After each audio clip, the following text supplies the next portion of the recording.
Sifter for the ear. News, interviews, reviews, cinema, TV, streaming. Action. Hi, y'all. This is Jerry Williams, a.k.a. TV Jerry. Nikki Glazer will host the 82nd Golden Globes on January 5th on CBS. The nominations are out, including my favorite for Best Motion Picture, Anora, as well as some other surprises like Emilia Perez and The Substance as a comedy. Pamela Anderson got a nom for The Last Showgirl, and there's a new category, Cinematic and Box Office Achievement, which features popular films like Deadpool and Wolverine and Wicked. And in the scene, I left my hat on. So when you watch the movie, you'll recognize my voice, but you'll barely see my face because my hat created a big shadow over my face. That was Kahil Dotay talking about working on Clint Eastwood's movie J. Edgar. You may recognize the name and voice because we had a podcast a few weeks ago about his feature, Vampires in Virginia. Kahil also acted in that, and he's been involved in more than 200 movies and TV shows. This second session delves into some of the fun things that he's encountered on sets. Sifter Review of the Week. La Maison on Apple TV+. Vincent Ledoux, played by Lambert Wilson, is one of France's iconic haute couture designers. Fictional, of course. After he makes a controversial statement that goes viral, it's up to his family to survive the scandal. They attempt to reinvent themselves for the 21st century with an innovative young designer. Meanwhile, there's constant strife coming from another major house who wants to absorb them. These situations are played out in delicious drama with continual double-crossing twists. Their decadent lifestyle also adds an element of richness in the attitude, clothes, and environments. Comparisons to Succession are expected. There's no effort to be edgy in the direction or approach. It's just a well-made and continually evolving drama with cool characters and fun surprises. And it's so French, as they announce at the beginning of each episode, this is only presented in French with subtitles. No dubbing, so get out your glasses. I gave La Maison 4.5 out of 5 stars. Kahil, let's start with Wonder Woman, where you played Creepy Guy Number 1. Such a lovely character description. Yeah, apparently not creepy enough, though, because I got cut. Oh. I was just amazed on the actual acrobatic ability of the actors and the stunt women. I didn't realize how practical all of their stunts were. So when Wonder Woman's jumping 2 stories from a building, she's friggin' jumping 2 stories from a building. They have her wired up, but it's still very athletic. And we were just watching the wire work and just going, oh my gosh, the way they're poised and they're holding their poses as they're being, shot up into the sky. We were just like, the athleticism is just incredible. And it's amazing how a director really sets the tone. And that director set the tone where everybody was sort of collaborative and felt good about it. Same with Steven Spielberg. Footnote. Spielberg was in Richmond shooting Lincoln in 2012. The tone that he set was professionalism and that of, we want to make this the best film we can. And I remember this one time, there's this real gruffy gaffer, I think. But he's just like, rah, rah, rah, rah. Yeah, I work with Spielberg all the time. It's no big deal, blah, blah, blah. And then he set a light and did something. And Spielberg came up to him and he's like, hey, you set that light there and you got that shadow going? And the guy goes, yeah. He goes, that was pretty great. That was amazing. Thanks a lot. It was really good. And he left. And the guy's like, meh. And then after Steven Spielberg was out of range, the guy goes, oh my God, Steven Spielberg just said how amazing I was. That's so amazing. Like totally geeking out. I'm like, oh. Inside, we are all the same, feeling like this is greatness and we get to work with greatness. Right. And let me ask you this, because I heard this years ago and I never got around to asking you, was there some point where you played Richard Dreyfuss's son or something? I played Richard Dreyfuss in a short film called Courage and Stupidity. And it was a spoof on the making of Jaws. And it was the first film that was a short film that was a standalone release on Netflix. Oh, wow. Up until then, Netflix would only do feature films or they would do a collection of like Oscar-winning short films. Is that movie still on Netflix as far as you know, the short? I don't know. It's on Amazon, I think. It's called Courage and Stupidity. Footnote. I'll have a link to Courage and Stupidity on the webpage for the show at tvjerry.com. I can still remember like sort of the first major movie I was involved with was Parenthood in 1989. We shot it in 88 with Steve Martin. We were just extras. I don't know who it was. And looking back, it was either an AD or a second or something. But the guy comes up to me and he's like, hey, say the words, hey man, check it out, and then turn and then point behind you. I'm like, okay. So I did that. And he's like, all right, good. And so I actually had a line and I was so excited. Did it over and over and over. And I didn't realize that, oh, a speaking role in a movie, you're actually supposed to get paid good money for that. Yeah, right, All I right. was thinking was like, I'm speaking in a movie. Yeah. And then we saw it in the theater. And then there I was saying the line, pointing backwards, and we're like, that's awesome. And then it came out on VHS and DVD, and they cut my part out. Oh, bummer. Yeah. And my thinking was, I wonder if they thought, oh, who's this person who's speaking? What's their name? They're not in the credits. Like, is this a day player? And I bet you Errors and Omissions probably said, hey, you just got to cut that guy out. You don't have any kind of contract on him. You don't even know who this guy is. Huh. But it was such an amazing experience. And I couldn't believe how fun it was and the magic of filmmaking. And that just sort of planted the seed there. How about The Wire? You were on that several times. Of course, that's conveniently in Baltimore. Oh, man, this could be kind of a sad story. I had auditioned for a part, and I got a part as one of the regular cops. So not one of the stars, obviously, but one of the detectives who's there every single time, might have a couple of lines. My lines would be like, no problem, or Right. like, oh, I'm on it, or let me go check that. Just stupid stuff. Yeah. But you still have to have a character to say that. And so I got a call, and I was on the set of The West Wing. So at the time, basically, my significant other, because we just had a kid, said, no, you don't have time to go there every single week and be out of town. You got to stay here and help, take care of this kid. And I was like, are you kidding me? This is like a chance that nobody ever gets, to be on an amazing show every single week. And she's like, well, choose, your career or family. So I'm like, I guess we got to choose family. So then I call up Pat Moran Casting and I told him, yeah, I can't do it. And the guy's like, are you kidding me? Do you know what this opportunity is? Yeah. You're saying you're turning it down?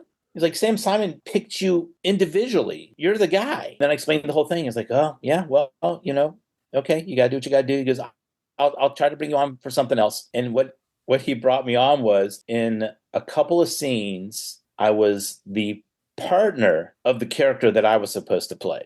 Oh, ironically. So basically, in one episode, the guy, is like, hey, take this paperwork and blah, blah, blah. He's like, all right, I got it. And then he just turns to me and hands me the paperwork. And I'm like, or whatever. On another line, another episode, I do get to say, hey, take your squad over here on this street and that street. We're not going to bother you. But if you go anywhere else, we're going to arrest you. That kind of stuff. And then that was it. So I think I might have done 2, maybe 3 episodes as the sidekick of the no-name detective. Now, you mentioned West Wing. What were you on that? The West Wing, I was one of the Palestinian prayer guys. We were like a dance troupe, but instead of a dance troupe, we were a prayer group. And it was the whole Camp David Accord, where they're negotiating between Israel and the Palestinians, trying to figure out peace. So that whole thing. And that's when I met Aaron Sorkin. Footnote. Aaron Sorkin is primarily known as a writer of such hits as The West Wing, The Newsroom, A Few Good Men, The Social Network, and more. And Aaron Sorkin really wasn't Aaron Sorkin yet. I mean, he had The West Wing starting, and he also had Sports Night, but people didn't really know who he was unless you were in the industry. I just bumped into him. I'm like, oh, so you're the writer? He's like, oh, yeah. And I go, wow, this is really good writing. I said, where do you come up with this kind of stuff? It's because it seems kind of really dramatic. He goes, are you kidding me? He goes, this is tame compared to what's really happening. He goes, this is just like the toned down version. He started explaining all this other crazy stuff that was really happening, or what had really happened in the real Camp David thing. It was really cool. He's a really cool guy. Had a really cool moment. Martin Sheen, I hung out with him, and because I was there for the whole week. I was getting something at the craft services table, and he comes up to me and he's like, hey, how you doing? I'm like, pretty good. He goes, let me ask you a question. I'm like, yeah. He goes, well, so how's the whole acting thing going? Is it going all right? And I was like, well, it's going okay.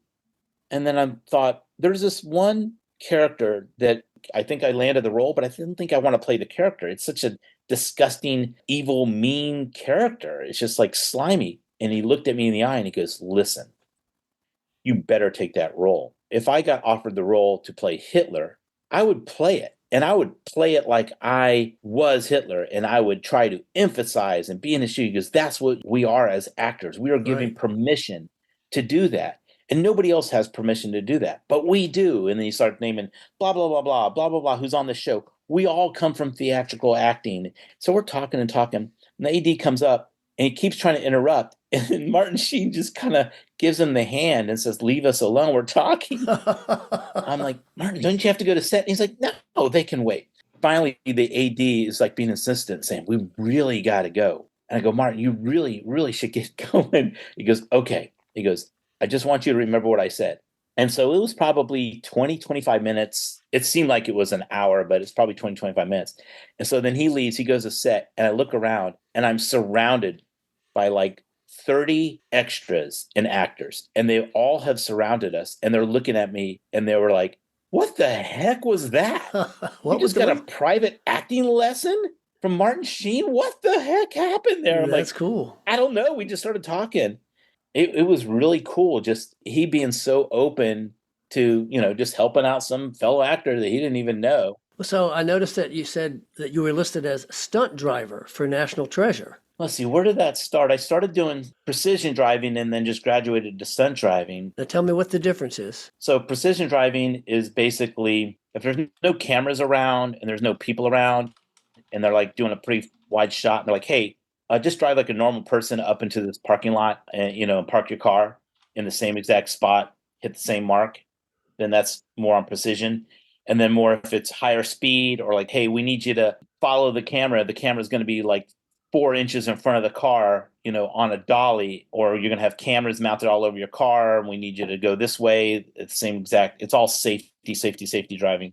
And then when you start getting into like acrobat driving, then you're like doing jumps and, crashes and stuff like that. Now you were just doing precision. You didn't ever do actual big jumping stunts. The most dangerous stuff I've done is spin outs, like fishtails and donuts, sliding into parking places, doing the Rockford Files 180 spin from reverse, and jumping over curbs, stuff like that. But nothing like where I'm jumping over a car or over a bridge. But I've driven $3 million DB5, like the James Bond car. I just recently did a Porsche commercial where me and my team drove very expensive Porsches through New York City for the Met Gala. I didn't really think too much of it until I had all these guys coming up to me going, oh my gosh, that's my dream car. I thought I'd never see one in real life. And I'm like, huh? I'm like, oh yeah. I mean, it's a cool car, but I didn't realize it was that cool. And hey, I don't want to brag, but I took that supercar up to 20 miles per hour. Wow, you are a daredevil, aren't you? Yeah, I'm crazy.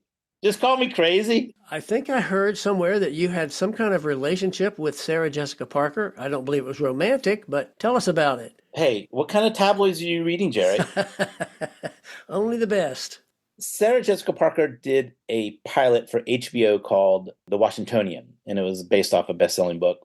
And they were having the hardest time finding someone to play this character. So I got selected to do it. And then when I did it, apparently Sarah Jessica Parker the whole time was just clapping with glee as she's watching Video Village, just going, oh my gosh, he's amazing, he's perfect, because I was going to be the comic relief in the TV show. Oh, great. So things were happening, and then suddenly something went wrong, and then they would just blame my character. And they just loved the way I played it, to the point that when we wrapped the scene, Mark Mylod, who was the director, came up to me and gave me a big hug.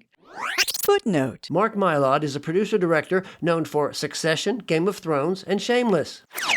Oh, wow. And then great. after he did, suddenly, like, everybody's just like, oh my gosh, Mark Mylod hugged you.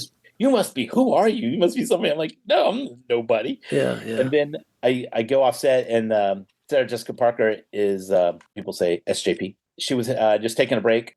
She goes, oh, Kahil, you were so awesome. Thank you so much. You were so great. And I was just like, I instantly flipped into like, celebrity mode. I was like, oh, you're welcome. No big deal. It was great. It was just great being here, Yeah. That's pretty cool because Sarah Jessica Parker, she had sort of just come off of Sex and the City. I think they had just wrapped, and she was just at a place where, hey, whatever she wants, HBO will give her. Like, I want to do this. Yeah, sure. Green light. But the series never aired. No, it never got picked up. It never got aired. Apparently something happened and they just decided to do something else. It's like no word. So who knows what happened on that one.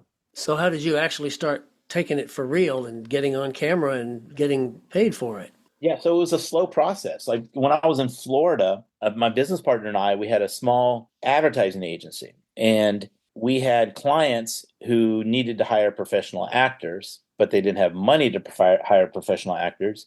And so we'd always go, "Well, we'll do it for free." You know? This is when you're young and stupid, right? You're like, sure, I'll do anything. Yeah. So we're doing our own voiceovers, we're doing our own on-camera acting and stuff like that. And then pretty soon other people see us and want to hire those guys for their commercials because they just think we're actors. And then when I moved to Orlando, it was all Disney and Nickelodeon. Those were the dominant players. And I went out and I'm like, oh my gosh, there's nothing. I even went out for a Home Shopping Network and I actually got an offer, but I had to turn that down. But I really didn't start getting into it until I moved to Richmond. And then when I moved to Richmond, Legacy was filming. And so I got a role on that. Footnote. Legacy was shot in Richmond in 1999. That sort of got me into wow, I think I'd like to do this at least part-time. You know, I don't think you can do it for a living in Richmond, but you could at least do it part-time. So who else you got to tell us about that's an interesting icon in Hollywood? Have you ever heard of Clint Eastwood? Don't think so. He's an up-and-coming director. What happened with Clint? There's a movie he directed called J. Edgar. Footnote. J. Edgar was Clint Eastwood's film about the FBI, starring Leonardo DiCaprio.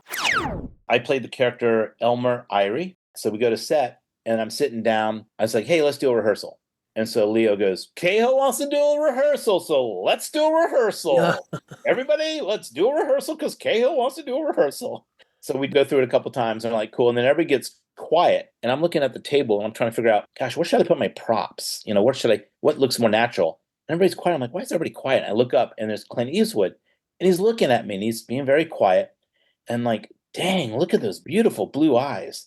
He must have just had cataract surgery or something because his eyes were so piercing blue. And I'm looking at him, getting lost in his eyes. And I go, hi, I'm Kahil Dotay. And he goes, I know who you are. I hired you. I'm like, okay. And he goes, let's begin. And he's like, take off your hat, keep it on, whatever you want to do. And then we started rolling and we started doing it. He doesn't waste a lot of time. He gets one or two good takes and he's moving on. We did 2 takes and that was it. Moved camera. Yeah, doesn't waste time. Well, you say that, but then you don't have that many choices. And in the scene, right, I left my hat on. So when you watch the movie, you'll recognize my voice, but you'll barely see my face because my hat created a big shadow over my face. Oh, nice. I looked around, everybody else had their hats on. So I'm like, oh, I'll leave my hat on too. And if you'd only taken it off, there your whole glorious mug would have been. I know. And I would have been famous. And then I go to the cast and crew premiere in LA and I see the editor. I'm like, oh, hey. He goes, hey, how you doing? I go, oh, I'm all right. I'm a little nervous. He goes, why are you nervous? I'm like, I don't know. You know how it is. You know, you do a movie and you don't know whether you're still in it or not. And, you know, I'm just worried I might be cut. And at the time I had a full beard and Elmer Irie doesn't have a beard. And the editor looks at me. He's like, oh, well, I did tell you this, but you're not in the movie. I'm the editor. I've seen every single frame of this film over and over. You're not in this movie. I'm like, damn. He goes, what character did you play? I'm like, Elmer Irie. He goes, well, Elmer Irie's in the movie. Of course, Elmer Irie's in the movie, but you're not in the movie. I'm like, did they replace me? I didn't have a beard at the time, so I just put my hand over my beard, and he goes, oh, okay, well, maybe you're in the movie. If you played Elmer Irie, then you're in the movie. That's crazy. And then I looked at it, and sure enough, I am in the movie. Well, this has been fascinating. It's got lots of stories. You probably got another 30, 40 stories, but I'm going to let you go at this point. So thank you so much, Cahill, and we'll look forward to seeing you in a movie or a TV show soon. Yeah, I really appreciate being here, and it's great to speak to you, especially when I know you've got millions and millions of fans and listeners out there, and it's great to be a part of that. That was Kahil Dotay, who's been involved in more than 200 movies and TV shows. I'll have a link to some of his work on the webpage for this show at tvjerry.com. Coming soon. In theaters. Queer.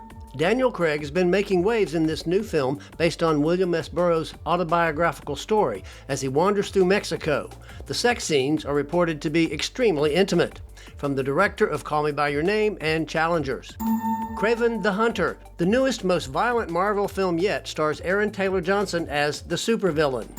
The End. Tilda Swinton, George McKay, and Michael Shannon star in this unusual musical about a family living in a salt mine and the stranger who appears. The Lord of the Rings, The War of Rohirrim. Cashing in on the popular IP, this is an animated film. As I mentioned last week, local filmmaker Justin Geltzahler's feature Glue Trap is playing at Movieland with 5 p.m. matinees every day starting Friday. TV and streaming.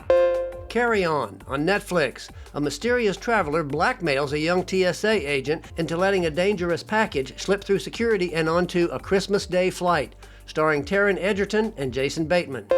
Dexter: Original Sin on Paramount Plus. This is a prequel to the popular serial killer series that looks at what shaped him, with Patrick Gibson, Christian Slater, and Sarah Michelle Gellar. Aaron Rodgers: Enigma on Netflix. This follows NFL quarterback Aaron Rodgers' comeback with the New York Jets and his life off the field. Elton John: Never Too Late on Disney. It showcases never-before-seen concert footage of him over the past 50 years, as well as handwritten journals and present-day footage of him and his family. Laid on Peacock. Stephanie Hsu and Zozia Mamet star in this twisted rom-com about a woman who finds 3 of her lovers are dying in unusual ways. No Way Up on Hulu. After a plane crashes into the Pacific Ocean, the characters fight for survival. Next week, I'm on a short vacation, but I'll be back for a show that drops on Christmas Day with director Carter Amos, talking about his feature Death of a Child Star, which premieres at the Bird in January. This is Jerry Williams. Thanks for listening. For more Sister, including literally thousands of reviews, visit tvjerry.com. That's a wrap.